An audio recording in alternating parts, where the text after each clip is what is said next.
Niin onko se nyt niin, että lasku on sitten alkanut vai? Kyllä se näin on. No eikä siinä, otetaan sille.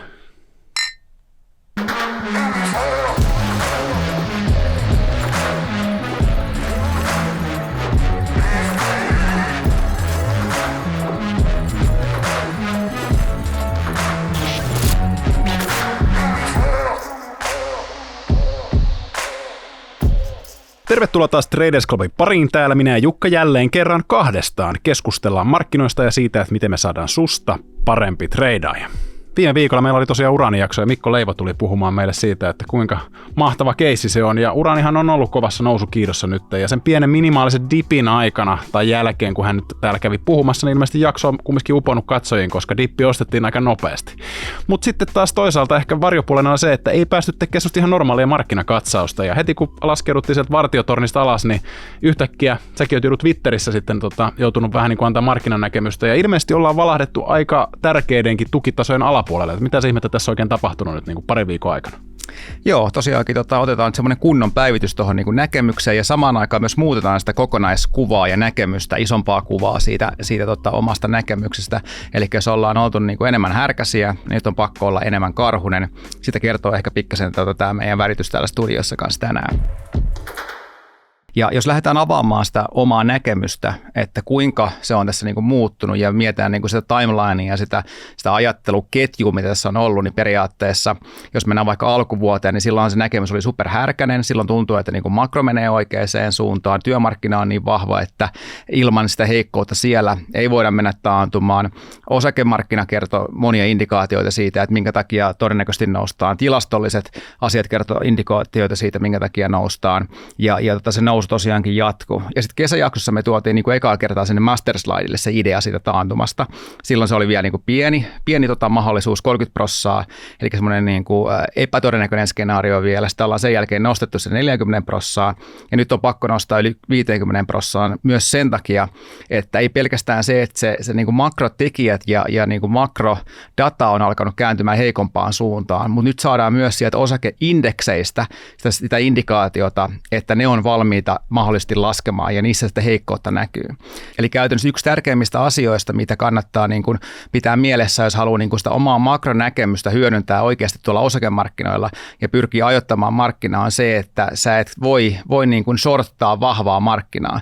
Ja niin kuin varmaan moni pystyy niin kuin näkemään jotain heikkouksia niin kuin makron puolella tuossa kevään aikana, ja jos mietitään sitä, niin kuin, kuinka negatiivista se yleinen narratiivi tuossa kevään aikana oli, ja moni näki, niin kuin, että markkina crashaa ja mennään siihen taantumaan ja silloin keväällä, mitä ei tehty, niin se olisi ollut aika turmiollista sorttaa sitä vahvaa nousua, mitä kevään aikana nähtiin ja kesän aikana tuolla indekseissä.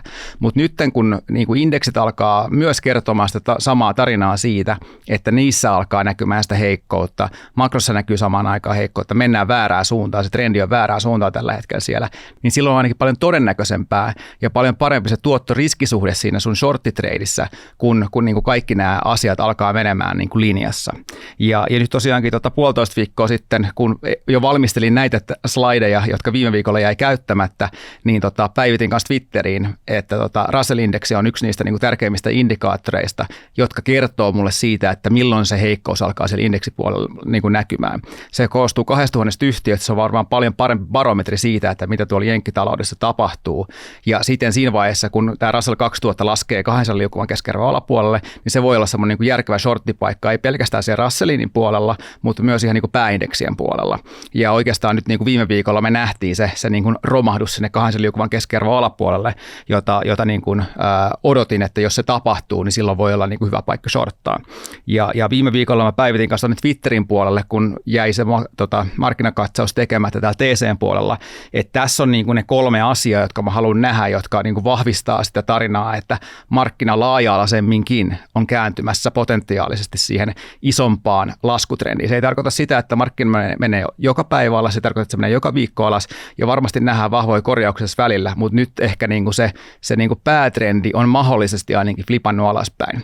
Ja tässä on tosiaankin niin kuin nämä pointit, eli Russell, mikä äsken käytiin läpi, ja sitten on tämä Equal Weight SP500, eli se, missä jokainen niistä 500 osakkeesta on se 0,2% painolla siinä indeksissä, joka kertoo ehkä paremman kuvan kanssa siitä, että miten yleisesti taloudessa menee ja miten hinnoitellaan sitä tulevaisuutta ja tulevaa talouskehitystä siellä.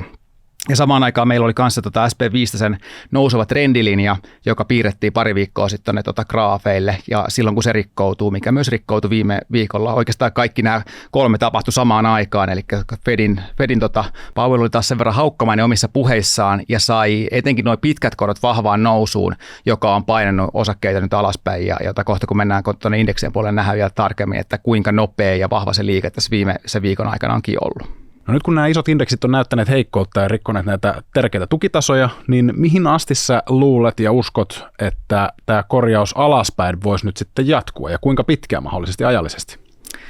Joo, voisin tehdä tämmöisen aika poikkeuksellisen ennusteen, että aika vähän uskaltaa ennustaa sillä niin kuin kovin pitkälle tulevaa, mutta tehdään poikkeus tällä kertaa. Että varmaan niin kuin viimeksi ennustettiin pidemmälle tulevaisuuteen silloin vuoden 2022 touko-kesäkuun vaihteessa, kun tehtiin se hahmotelma siitä, että minne asti se markkina saattaisi tiputella siinä syksyn aikana ja missä saattaisi pohjata ja kääntyä ylöspäin. Tehdään nyt seuraava, siitä on nyt aika pitkä aika, kun ollaan tehty edellinen ennustus, joten tehdään nyt, koska niin kuin tuntuu siltä, että niin kuin, tämä voisi olla yksi niin kuin hyvinkin mahdollinen skenaario siitä, että mitä tuolla markkinalla voisi tapahtua. Ja valitettavasti luultavasti se joutuu pettymään niin karhut kuin härät. Eli karhut sen takia, että kun katsoo niin kuin noita yleisesti ennusteita, mitä yleensä ihmiset ennustaa, niin se, että jos tulee taantuma, tulee selkeitä heikkoutta, niin kaikki odottaa aina jotain niin kuin romahdusta ja mennään uusiin pohjiin ja tiputaan vaikka kuinka monta 10%. Ja sitten taas härät tällä hetkellä uskoo, että mennään niin kuin uusiin huippuihin, tästä ei korjata juurikaan enää ja niin kuin lähdetään tästä vaan ylöspäin ja loppuvuosi on niin vahva kuitenkin, että se johtaa siihen, että indeksit vaan nousee ja varmaan rikotaan ne uudet ATH. Tämä on se, mitä mä piirsin.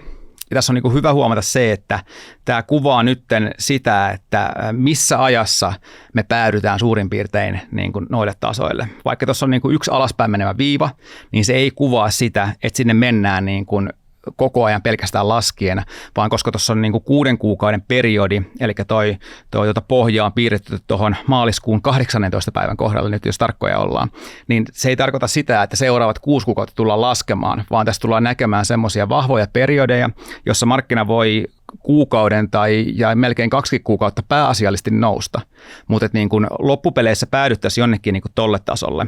Ja tässä tosiaankin on toi viikograafi SP:stä esillä ja toi tärkeä liukuva keskiarvo, eli toi 200 on siinä. Eli käytännössä mä odottaisin, että uudestaan tullaan tuohon suurin piirtein 200 liukuvalle keskiarvolle kokeilemaan sitä vielä toisen kerran, eli se sama kohta, mistä me löydettiin tuolla tuon karhumarkkinan pohjissa, löydettiin se tukitaso, ja tällä kertaa se löydettäisiin samoilta tasoilta, mutta korkeampaa, eli tehtäisiin se korkeampi pohja, eli se karhumarkkinan pohja edelleenkin pitäisi, ei mennä uusiin pohjiin, ja ikään kuin se tärkeä pohja löytyisi jostain tuosta niin kuin alkuvuodelta 2024, ja sen jälkeen käännyttäisiin nousuun. Tämä nouseva viiva ei myöskään tarkoita sitä, että tästä ammutaan suoraan uusiin huippuihin, vaan sen jälkeen se päätrendi kääntyy taas toiseen suuntaan ja pikkuhiljaa mennään taas ylöspäin. No tämä 18. maaliskuuta, niin se ei varmaan ole millään supertietokoneen laskettu eksakti päivämäärä, vaan ehkä, mitä mä ehkä oletan niin kuin näistä sun piirustuksista, niin on se, että sä oot katsonut suurin piirtein noita kulmakertoimia, miten tämä markkina on liikkunut nyt tässä viimeisen vuoden parin aikana, että sitten tavallaan sillä kulmakertoimella oot hahmotellut jotain tämän tyyppistä liikettä, mitä tässä kuvassa näkyy. Se on tosiaankin tuollainen niin kuin plus miinus aika paljon, eli ei voi tietää ja niin kuin tätä voi tarkentaa tuossa, kun mennään eteenpäin. Et jos vaikka miettii sitä viime vuotta, niin mehän tarkennettiin silloin syys-lokakuun vaihteessa, että mä uskonkin, että se pohja tulee jo lokakuussa, vaikka mä olin piirtänyt sen silloin touko-kesäkuun vaihteessa sinne marraskuulle. Niin katsotaan sen mukaan, mitä tuo markkina liikkuu. Se voi olla, että tämä menee ihan täysin väärin tämä ennuste, mutta jos näyttää siltä, että aletaan niin kuin kulkemaan jossain määrin tämän ennusteen mukaan, niin tarkennetaan tässä, kun mennään eteenpäin. Mutta muistatko mikä oli yksi niistä syistä, että minkä takia silloin viime syys-lokakuussa niin kuin todettiin, että se todennäköisin paikka sille pohjalle on silloin lokakuun aikana? Eikö niin ollut, että tilastollisesti suurin osa karhumarkkinoista on päättynyt lokakuussa? Joo, se oli jotain niin kuin aivan älytöntä, eli jos meillä on 12 kuukautta, niin yli 40% karhumarkkinoista on kuitenkin päättynyt lokakuussa. Ja muistatko mikä on se toinen kuukausi, milloin saadaan niitä tärkeimpiä pohjia? Maaliskuussa.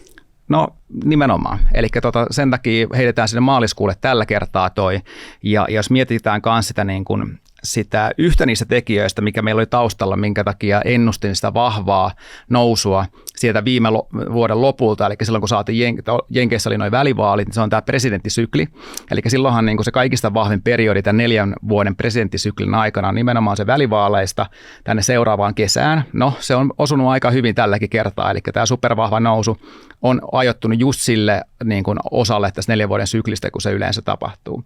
Ja jos katsoo tätä, niin kuin mistä tällä hetkellä mennään, mä laitoin tähän tämän vaaleanpunaisen boksin, niin tässä on periaatteessa tämä tämmöinen 6 kuukauden aika, joka on suhteellisen heikko tässä 4 vuoden syklissä. Eli vaikka meillä on yleensä niin kuin tämä vahva loppuvuosi, vahva alkuvuosi, niin kuin tästä näkyy, niin periaatteessa keskimäärinkään tässä 4 vuoden syklissä, kun katsotaan vuodesta 1950 lähtien näitä lukuja, niin markkina ei ole liikkunut mihinkään tämän 6 kuukauden aikana. Eli se on niin kuin suhteellisesti niin kuin tämä aika tuosta 4 vuoden syklistä on aika heikkoa. Mutta et kumminkaan mitään isompaa romahdusta ajattele tässä, että ehkä ennemminkin vaan just sitä heikkoa aikakautta ja nimenomaan, että tultaisiin tekemään uusi pohja, joka on selkeästi korkeammalla kumminkin sitten, mitä lokakuussa tehty pohja oli.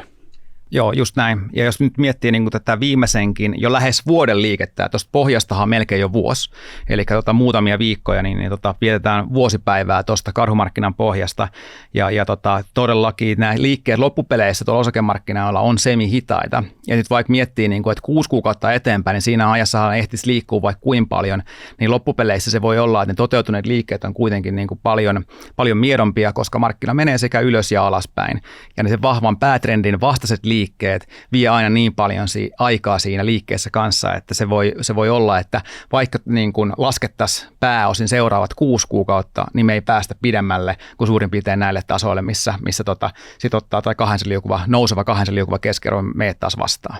Miksi sä oot ajatellut, että se on nimenomaan täällä niin kuin viikkokynttilöillä toi 200 liukuva? Et jos muistan oikein, niin päiväkynttilöissä se 200 liukuva huitelee tuossa jossain 4200 hujakoilla, niin minkä takia se olisi kumminkin sitten näin syvä, että tultaisiin tuonne niin kuin ehkä 4 tonnin paikkeelle tekemään tämä korjaus? Jos miettii teknistä analyysiä ylipäätänsä, niin mikä on se dominoivampi timeframe? Se on aina se isompi timeframe. Ja silloin kun puhutaan näistä, niin kuin, oikeastaan voi sanoa tällä niin kuin vuositasolla näistä liikkeistä, niin silloin kannattaa ehkä mennä sinne pidempään timeframeen, mikä on se dominoivampi, tärkeämpi timeframe. Ja tässä tapauksessa se on se viikograafi.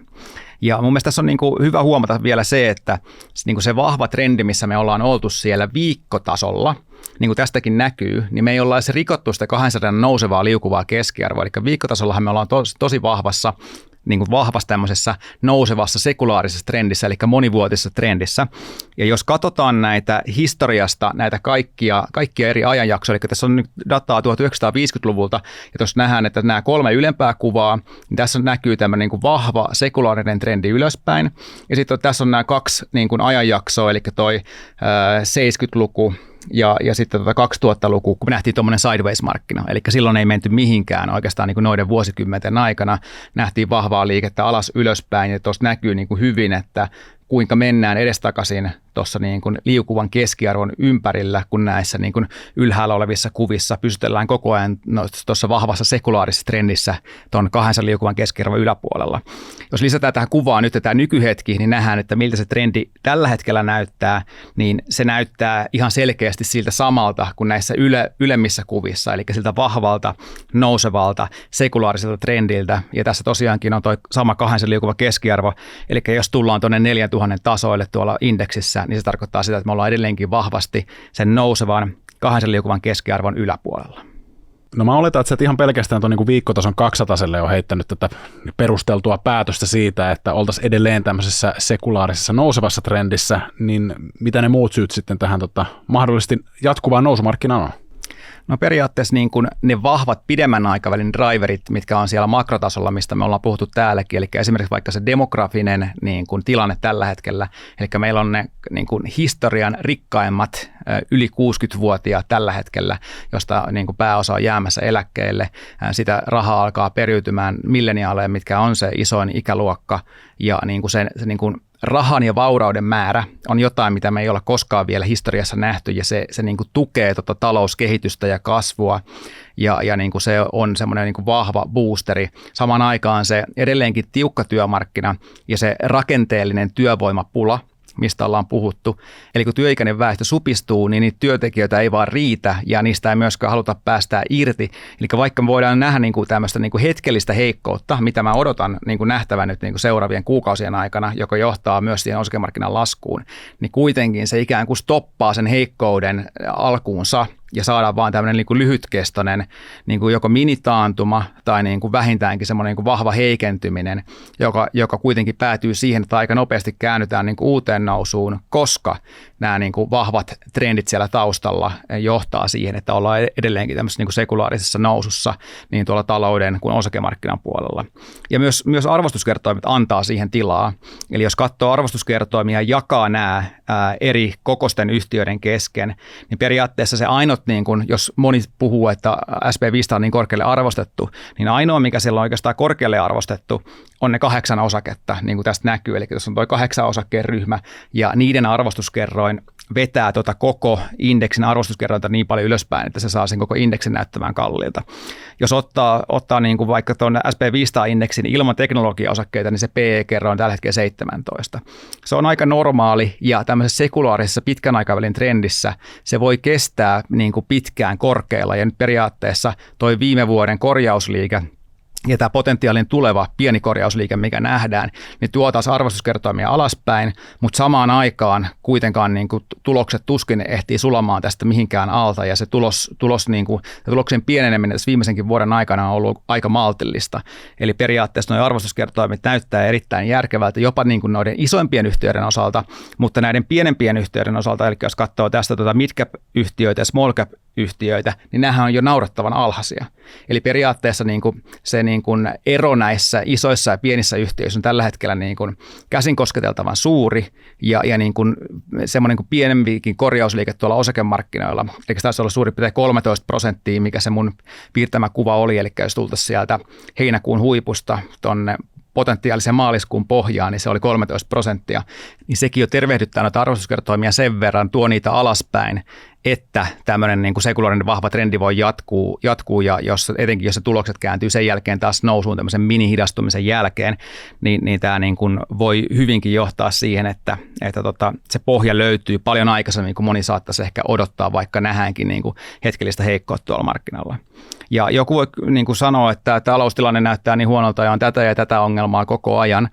Mutta sitten jos katsoo, että mitä tuolla vaikka niin kuin Jenkkien taloudessa on tapahtunut ja tarkastellaan bruttokansantuotetta nimellisesti, se graafi näyttää tältä. Eli nyt tietysti niin kuin inflaation vaikutuksesta toi bruttokansantuote on kasvanut ihan supernopeasti, koska yleensä kun tarkastellaan BKT, niin tarkastellaan sitä reaalisesti, se on ihan järkevää, mutta jos me verrataan tai mietitään niin kuin yrityksien tuloksia, niin nehän on myös nimellisiä. Osakekurssit on myös nimellisiä. Niin voidaan katsoa myös tänne nimellisen bruttokansantuotteen puolelle ja katsoa sitä, että miten se talous on oikeasti siellä kasvanut. Eli tämä talouskasvuhan on edelleenkin tästä niin kuin tietynlaista hidastumista huolimatta ollut järkyttävän vahvaa nimellisesti.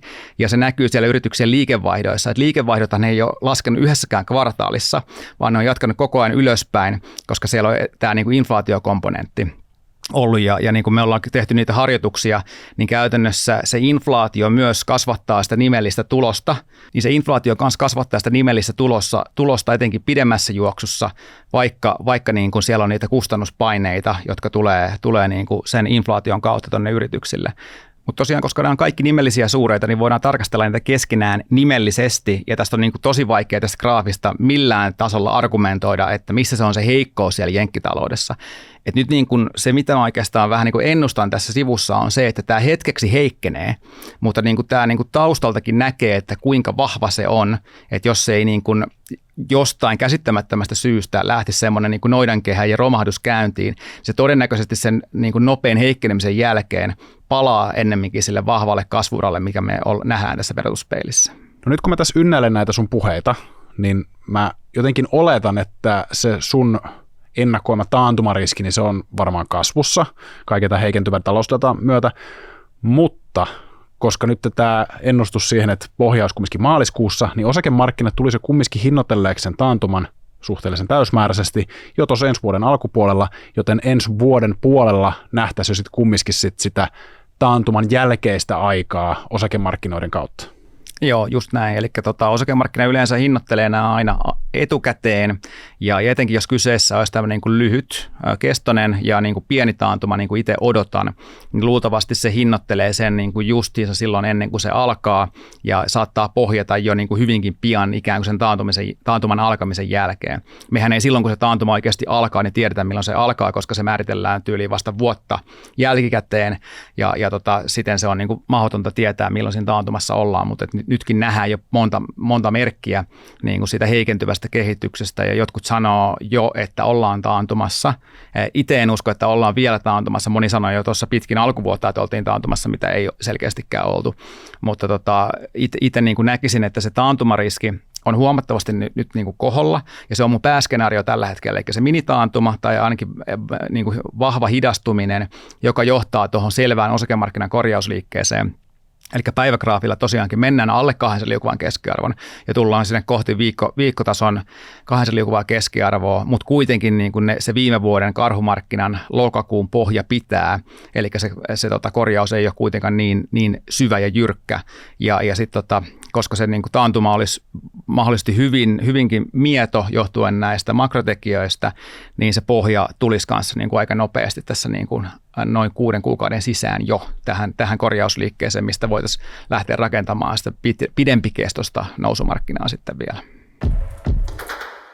Sitten jos kurkataan vielä SP500 puolelle, että miltä se näyttää tällä hetkellä, niin tossahan saatiin aika vahva lasku, että 200 pistettä tuolta edellisestä huipusta. Ja no, tällä hetkellä siellä on nyt taas pientä ostopainetta pukkaa näihin kynttilöiden häntien niin kuin kautta. Ja ehkä voisi kuvitella, että nyt tällä hetkellä, kun ollaan laitettu nyt ne karhulasit päähän ja odotellaan shorttipaikkoja, niin nyt jos tämä tästä pomppaa, niin ehkä noi ylhäällä vaanivat keltainen ja sininen 20 ja 50 liukuva olisi ehkä semmoisia niin kuin loogisia shorttipaikkoja vai kuinka?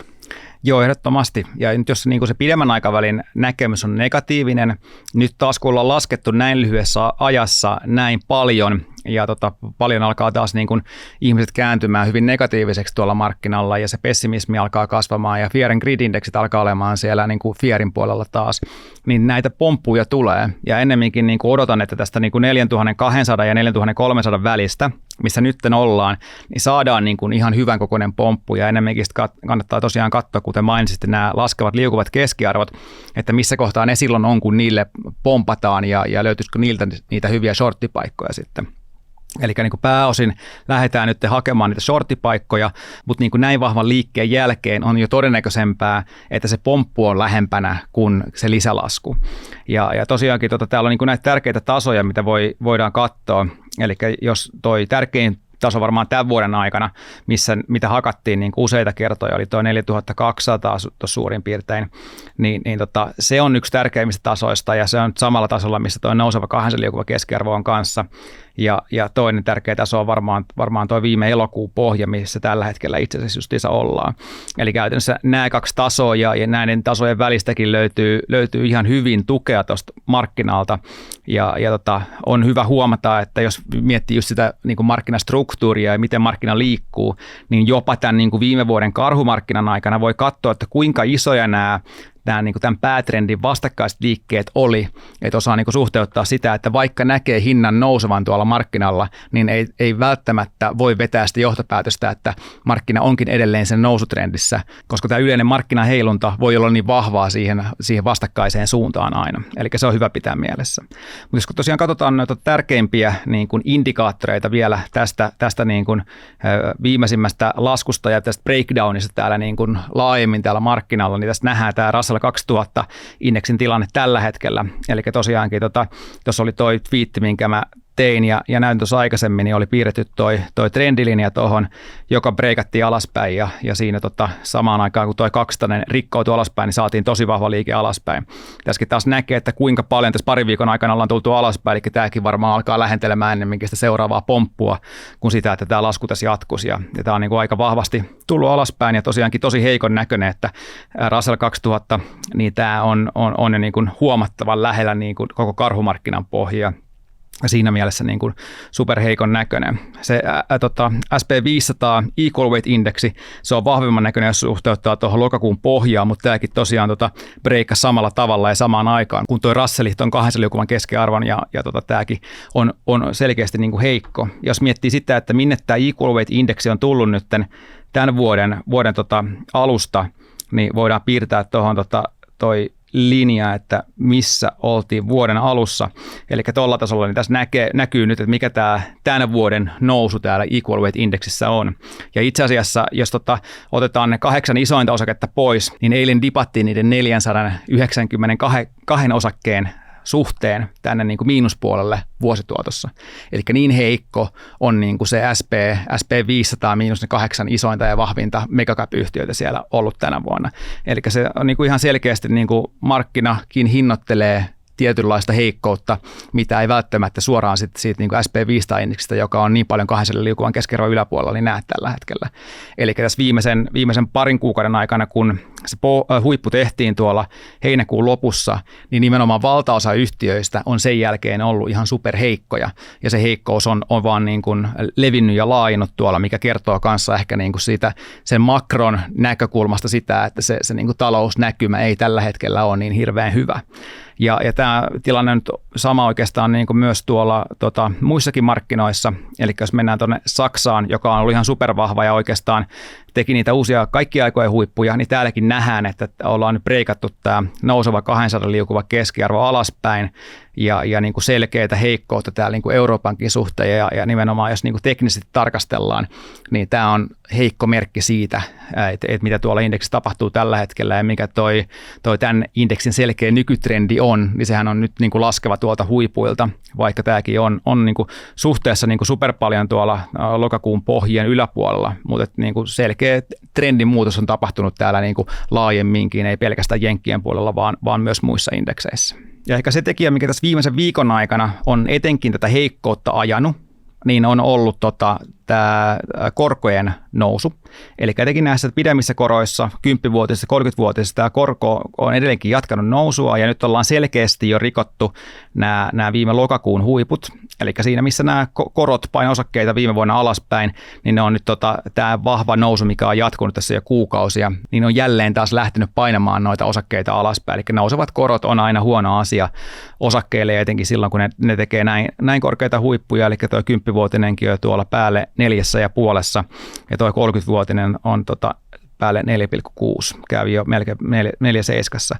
Eli tosiaan vaikka Fedi viime viikolla Jenkeissä ei nostanut enää ohjauskorkoa, niin tässä nähdään, että se keskuspankin sanoma oli kuitenkin semmoinen, joka sai nämä korot nousuun ja niin kuin mikä tuonne niin kuin tavalliseen niin kuin kuluttajan, kotitalouteen tai yritykseen osuu, niin on nämä markkinakorot. Ei se ohjauskorko, vaan nämä markkinakorot määrittää vaikka se, että missä ne uudet asuntolainakorot on, tai missä se on se yrityksen laina, jonka se joutuu uusimaan tuolla markkinoilla, niin missä ne markkinakorot on, niin se vaikuttaa siihen. Ja mitä korkeammalle korot menee, niin sitä tukalammat ajat tuonne talouteen tulee, että sitä enemmän se kiristää sitä kautta, mitä pidempään ne on ja mitä korkeammalla ne on.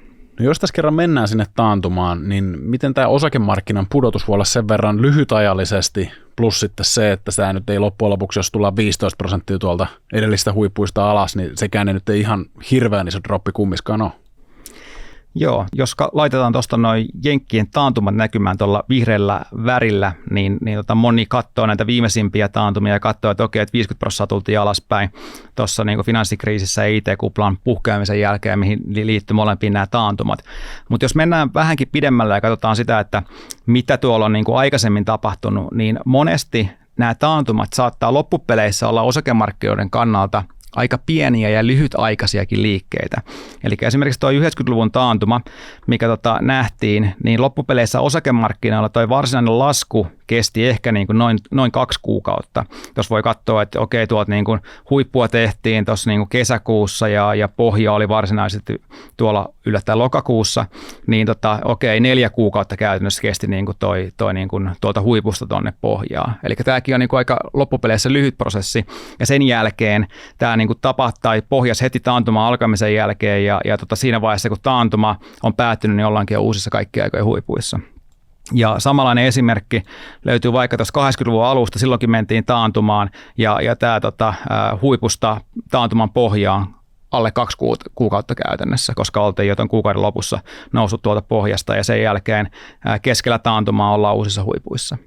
Eli tämä ei tosiaankaan niin kuin poikkeuksellista, että näin kävisi, että se korjausliike osakemarkkinoilla olisi hyvinkin lyhyt ja oikeastaan siinä vaiheessa, kun se taantuma on just alkanut, niin tehdään se pohja ja taantuman päättyessä ollaankin jo uusissa kaikkien aikojen huipuissa. Et näitä esimerkkejä löytyy hyvin paljon ja ehkä niin kuin liikaa painotetaan noita finanssikriisiä ja IT-kuplan aikaisia taantumia, jotka on ne 2 suurinta niin kuin osakemarkkinoiden laskua, mitä on tapahtunut 1950-luvun jälkeen. Eli se taantumankaan ei tarvitse olla välttämättä niin kuin osakemarkkinan näkökulmasta niin pitkä tai niin syvä ja luulen, että osittain sitä jo hinnoiteltiin niin paljon tuossa viime vuoden karhumarkkinan aikana, että sen takia en itse usko siihen, että jaksettaisiin painoa uusiin pohjiin kuitenkaan.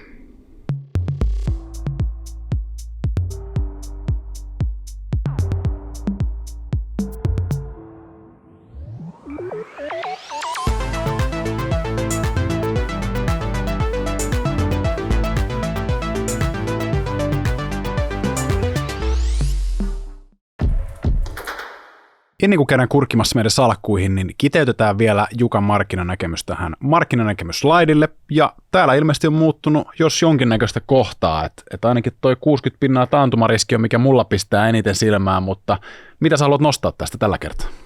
Voidaan tosiaankin katsoa tämä kohta kohdalta läpi, koska tein aika paljon muutoksia tähän nyt sen myötä, että toi näkemys muuttuu aika paljon ja 60% taantuma tarkoittaa sitä, että 40% todennäköisyydellä ei tule taantumaan.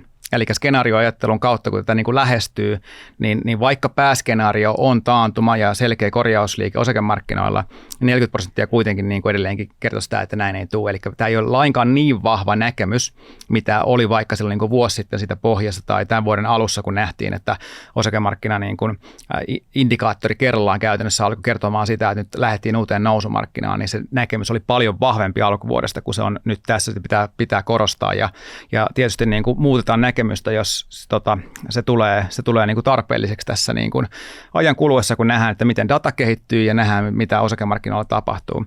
Eli periaatteessa mennään tässä niin kuin sesonkivaihtelun kannalta niin kuin heikoimmassa periodissa, eli tämä elo-syys-lokakuun puoliväli, eli pari viikon päästä periaatteessa alkaakin sitten jo se kaikista vahvin sesonkivaihtelun kannalta niin kuin se loppuvuosi, eli lokakuun puolivälistä se 2,5 kuukautta. Niin tässä on pieni riski, että nähdäänkin tämän niin kuin korjausliikkeen jälkeen, mikä nyt ollaan nähty, niin selkeä vahvuus siellä vuoden loppupuolella. Katsotaan, jos se nähdään, että minne asti se kantaa ja miten niin kuin pitkälle noustaan. Se on mahdollista, että se niin kuin nähdään kuitenkin niin kuin liikkeitä ylöspäin, kuten sanottiin tuossa aikaisemmin, että mikään ei mene suoraan alas ja pomppuja on tulossa, mutta että miten vahvoinen pompput on, niin se jää nähtäväksi. Mutta tosiaankin, jos käydään ihan kohdalta, eli positiivisia makrotekijöitä, niin tuo disinflatorinen prosessi, se on käynnissä. Mä pikkasen käänsin negatiiviseksi tätäkin niin kuin asettelua tässä. Eli nyt me nähtiin vaikka toi viimeisin inflaatioraportti, niin siinä toi kuukausitason luku oli korkein itse asiassa, mikä ollaan viimeisen vuoden aikana saatu. Eli se disinflatorinen prosessi, vaikka se on käynnissä, niin se ei ole suora linja alaspäin, ja se inflaatioprosentti hyppäsi nyt sieltä niin kuin 3%, se hyppäsi sekä 3,2 ja nyt 3,7, koska saatiin noin vahva kuukausitason luku tuolta Jenkeistä, joka johtuu isolta osin siitä, että öljyn hinta on ollut niin vahvassa nousussa, ja muissakin kategoriassa nähtiin niin kuin pientä pomppua ylöspäin. Nyt tämän kuukauden aikana se öljyn hinnan nousu on edelleenkin jatkunut, eli se öljyn hinnan nousu tulee olemaan ongelma myös tässä syyskuun raportissa, mikä me saadaan ensi kuussa, ja siten niin kuin pikkasen hidastaa sitä inflatorista prosessia, mutta niin kuin tuskin hirveästi yli 4 tässä ollaan menossa, ja sitten taas pikkuhiljaa mennään varmaan alaspäin, mutta se, niin kuin se 2 tavoitteen saavuttaminen tuntuu tällä hetkellä pikkasen niin kuin taas kauemmalta, etenkin nyt kun tuli taas niin kuin vahvoja kuukausitason lukuja tähän niin kuin viimeisten kuukausien aikana, koska ne on käytännössä niin kuin seuraavat melkein 12 kuukautta siellä niin kuin inflaatioluvussa sitten sisällä ennen kuin ne tippuu pois sieltä taas. Joten se pikkasen tuntuu kaukaisemmalta se tavoite ja niin kuin keskuspankki, kuten Powell signaloi, niin joutuu ehkä pitämään niin kuin pikkasen pidempään korkoja korkeammalla, ja keskuspankki odottaa itse asiassa vielä yhtä koronnostoa tälle loppuvuodelle. Ei välttämättä seuraavassa kokouksessa, mutta ehkä sitten siellä joulukuun kokouksessa nostaa vielä kerran korkoja. Mutta ihan siellä koronastosyklin loppupäässä ollaan kuitenkin ja ennemminkin siintää jo niin kuin ne laskevat korot tuolla ensi vuodessa, vaikka myös niitä ennusteita vedettiin taaksepäin siitä, että ei lasketakaan niin nopeasti ja niin paljon kuin ehkä aikaisemmin ajateltiin, mutta kuitenkin niin kuin laskuja niin kuin pääosa noista keskuspankkireistakin näkee jo ensi vuoden puolella. Ja tietysti niin kuin tuo inflaation heikentyminen ja samaan aikaan niin kuin palkkojen hieman trendiä vahvempi kasvu tarkoittaa sitä, että nuo reaalipalkat kasvaa taas. Kun viime vuonna ne reaalipalkat ja ostovoima heikkeni, niin se kuitenkin tukee niin kuin yksityistä kulutusta. Ja niin kuin se tärkein tekijä tuolla työmarkkinan puolella on se rakenteellinen työvoimapula, mistä puhuttiin tuossa aikaisemmin, joka edelleenkin niin kuin on niin kuin tietty tuki tuolle työmarkkinalle, joka luultavasti estää sen, että se lähtee semmoiseen niin kuin normaaliin heikkenemisspiraaliin, mitä yleensä taantumien yhteydessä ollaan nähty, koska työnantajat ei myöskään niin kuin uskalla päästä irti niistä työntekijöitä, joita on ollut niin vaikeita tässä viime vuosien aikana saada haalittua duunia. Sitten tuo demografinen boosti, mistä puhuttiin jo tuossa aikaisemmin, se on niin kuin iso pitkän aikavälin niin kuin positiivinen tekijä. Ja sitten viimeisenä tekijänä tuolla positiivisten puolella on toi tekoälyn tuottavuusloikka ja boosti noihin tuloksiin, mitä pikkuhiljaa aletaan näkemään tässä Nvidia etunokassa. Ja Teslalta tuli taas aika mielenkiintoisia tekoälyyn liittyviä uusia julkistuksia tai demobotista, että miten nopeasti se kehittyy ja miten mahdollisesti se saattaa taas olla osaltaan ratkaisemassa rakenteellista työvoimapulaa, kun saadaan niin kuin robotteja enemmän duuniin tuonne tehtaisiin ja muihinkin hommiin. Mutta kaikista näistä positiivisista ajureista huolimatta, niin se 60% kumminkin taantuman todennäköisesti, eli sä oot kumminkin enemmän karhupuolella tällä hetkellä. Joo, tällä hetkellä kuitenkin niin kuin se trendi monessa noissa on sen verran heikkenevä, että se niin kuin osoittaa siihen, että nyt mennään niin kuin ainakin hetkellisesti sinne niin kuin heikkouteen, joka johtuu noista korkeimmista koroista ja siitä ehkä niin kuin poikkeuksellisenkin hitaasta vaikutuksesta, mikä niillä tällä kertaa on ollut. Eli se on kestänyt aikaa ja kestää aikaa etenkin niin kuin jenkkipuolella, missä ne on sidottu niihin kiinteisiin korkoihin ja vaan ikään kuin se lainojen uudistumistahti nostaa niitä korkoja ylöspäin ja aiheuttaa sitä kireyttä tuolla rahoituspuolella. Ja tosiaan se työmarkkina on ollut se, joka on pitänyt taloutta pystyssä, mutta nyt me ollaan nähty jo viimeiset 3 kuukautta, että ollaan oltu sen oikeastaan niin kuin koronaa edeltävän trendin alapuolella. Eli selkeästi niin kuin nyt nähdään sitä heikkoutta jo, ja etenkin jos tämä sama trendi vaan yhtään jatkuu, ja ensi viikolla me saadaan noin seuraavat kuukausittaiset työpaikkatilastot, mistä me nähdään, että mikä olisi tämä syyskuun tilanne, mutta jos se trendi yhtään jatkuu, niin se niin kuin kyllä viitottaa sitä tietä sinne niin kuin selkeän heikkenemisen puolelle ja kasvattaa sitä taantuman mahdollisuutta. Ja samaan aikaan on niin kuin hyvä sanoa, että tietysti niin kuin jenkkiyhtiöistä, nehän kanssa toimii globaalisti, jos katsoo niin kuin globaalisti tilannetta, niin Kiina näyttää tosi heikolta, Eurooppa on ihan taantuman partaalla, niin nämä ei myöskään niin kuin yhtään ole semmoisia positiivisia ajureita nyt lyhyellä aikavälillä, että ennemminkin luultavasti nähdään niin kuin tulevaa heikkoutta myös niin kuin näillä muilla mantereilla, jotka vaikuttaa suoraan myös jenkkiyhtiöihin, jotka niin kuin osa liikevaihdosta kuitenkin jenkkien ulkopuolelta tulee saamaan. Että tällä niin kuin laajamittaisemminkin se korkeampien korkojen vaikutus, joka pikkuhiljaa alkaa tuntumaan eri puolella, niin alkaa niin kuin ottamaan veronsa sieltä taloudellisesta aktiviteetista ja pikkuhiljaa alkaa hidastamaan sitä siihen suuntaan, joka johtaa semmoiseen niin kuin selkeäseen heikkenemiseen tai minitaantumaan, mutta sitten taas niin kuin nämä positiiviset ajurit, joita taitaa olla niin kuin kohdiltaakin tässä enemmän kuin näitä negatiivisia ajureita tällä hetkellä listattuna, niin loppupeleissä ne on monia tuommoisia niin kuin ehkä niin kuin pidemmän aikavälin positiivisia tekijöitä, jotka niin kuin estää sen, että mentäisiin mihinkään niin kuin lamatyyppiseen tilanteeseen, jota moni tuntuu kuitenkin huutelemaan. Eli yhteenvetona, jos niin kuin johtaa tämä vielä tuonne osakemarkkinanäkemykseen, niin se on periaatteessa niin kuin aika kaksijakoinen edelleenkin. Se on se sana, mitä me ollaan käytetty täällä useasti viime aikoina. Eli käytännössä, jos pitäisi niin kuin pelkästään osakemarkkinan perusteella tehdä niin kuin päätös siitä, että mihin se on menossa, niin mä sanoisin, että se olisi menossa ylöspäin.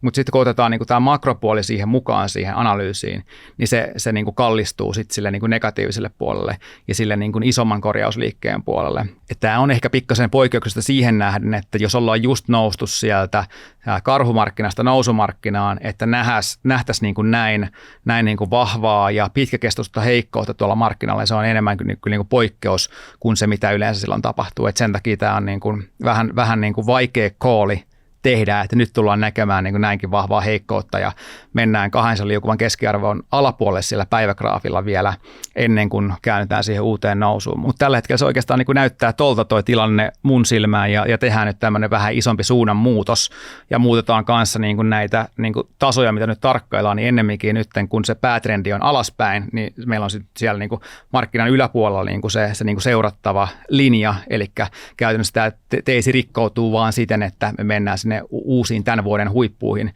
jotka on siellä 4600 tasolla tällä hetkellä. Ja niin kuin tässäkin, jos nyt aletaan tulemaan alaspäin, niin voidaan taas lähteä hilaamaan sitä yläpuolella olevaa linjaa alaspäin, niin kuin me tehtiin niin tuossa tämän vuoden aikana monta kertaa, eli hilattiin sitä alapuolella linjaa ylöspäin ja ikään kuin koko ajan tuotiin sitä ikään kuin stop-lossia ylöspäin, jos ajattelee sitä linjaa vähän niin kuin stop-loss-tasona, että niin kauan kannattaa olla longina, kunnes sitä linjan alapuolelle mennään ja nyt mentiin se linja alapuolelle, joten nyt se ikään kuin stop-loss-linja lähtee taas sieltä ylhäältä päin alaspäin lähenemään sitä hintaa, etenkin jos jatketaan tästä alaspäin nyt. Mutta seuraavien viikkojen aikana mitä tapahtuu, mutta nyt tämmöinen vähän isompi muutos näkemykseen tällä kertaa. No nyt kun näkemys on muuttunut selkeästi, niin onko salkun sisältö muuttunut myös selkeästi? Joo, tosiaankin viime keskiviikkona, kun rikottiin se 200 liukuva keskiarvo siellä Russellin puolella, otin Russellin shorttia, otin seuraavana päivänä torstai myös Teslaan shorttia, mutta nyt kun nähtiin noin nopeasti, noin vahva liike alaspäin, niin kevensin eilen jo puolet tuosta Russell-shortista. Eilen myin kanssa Tesla-shortin pois. Ja itse asiassa nyt niin kuin sitä seuraavaa pomppua ajatellen otin jo ensimmäisen longin tuonne salkkuun. Eli otin Shopifyn salkkuun. Se tuli justiinsa nousevalle 200 liukuvalle keskiarvolle, osui siihen eilen aika täydellisesti ja siinä olisi niin kuin looginen pomppupaikka sille osakkeelle, mutta aletaan myös olla niin kuin markkinan suhteen sillä loogisella pomppupaikalla, jolloin koitetaan niin kuin vähän pelaa molempiin suuntiin tässä näitä niin kuin lyhyempiä tradeja. Eli tuo Russell 2000 on semmoinen, mihin mielelläni lisään siihen shorttiin ikään kuin sitä pidempää peliä, mutta koitan näitä lyhyempiä trendejä hyödyntää myös siellä markkinan sisällä.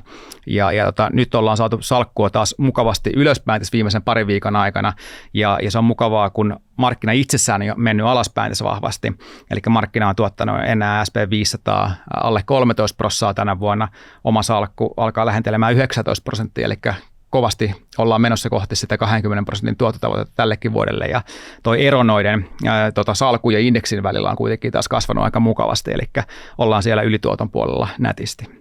Mutta sullakin on mennyt hyvin tuolla salkun puolella. Eli se uraanipaino on nyt niin kuin toiminut ja tosiaan kuten mainitsit tuossa jakson alkuun, niin uraaniosakkeet on jatkanut raketointia ja se alkaa näyttää aika paraboliselta pikkuhiljaa se liike tietyissä uraaniosakkeissa ja salkku kiittää. Juu, tämä alkaa vähän haiskahtaa sille samalle teknobumtsibum sekoilulle, mitä oli silloin 2021, että mullahan oli silloin ihan järkyttävä kiimapiikki salkussa, mutta sitten loppujen lopuksi niin se salkku tuli yhtä aika lailla niin kuin nopeasti alaskin. Et mä jotenkin ehkä odotan ja oletan varsinkin nyt viime viikkoisten Mikon puheiden perusteella, että ehkä tässä uraanikeisissä ne fundat on vähän vahvemmalla pohjalla kuin mitä sitten siinä teknosekoilussa silloin pari vuotta takaperin.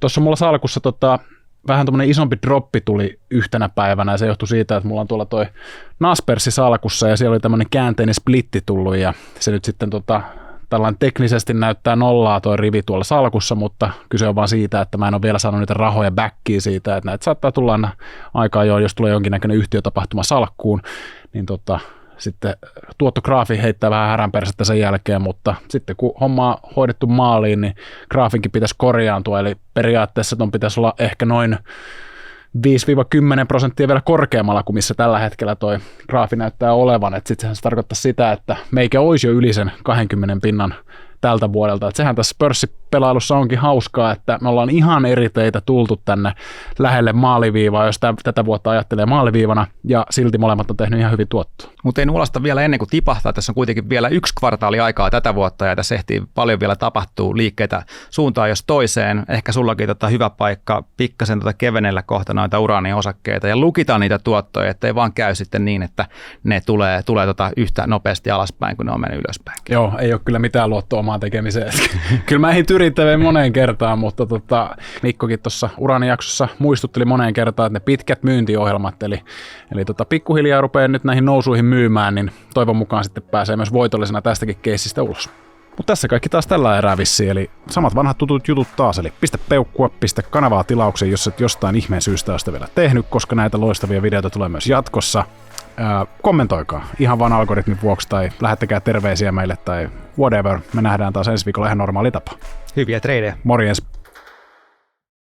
Tässä esitetty ei ole, eikä sitä tule käsittää kehotukseksi merkitä, ostaa tai myydä arvopapereita. Sijoittajan tulee sijoituspäätöksiä tehdessään perustaa päätöksensä omaan arvioonsa sekä ottaa huomioon omat tavoitteensa ja taloudellinen tilanteensa. Rahoitusvälineiden arvo voi nousta tai laskea. On olemassa riski, ettet saa sijoittamiasi varoja takaisin.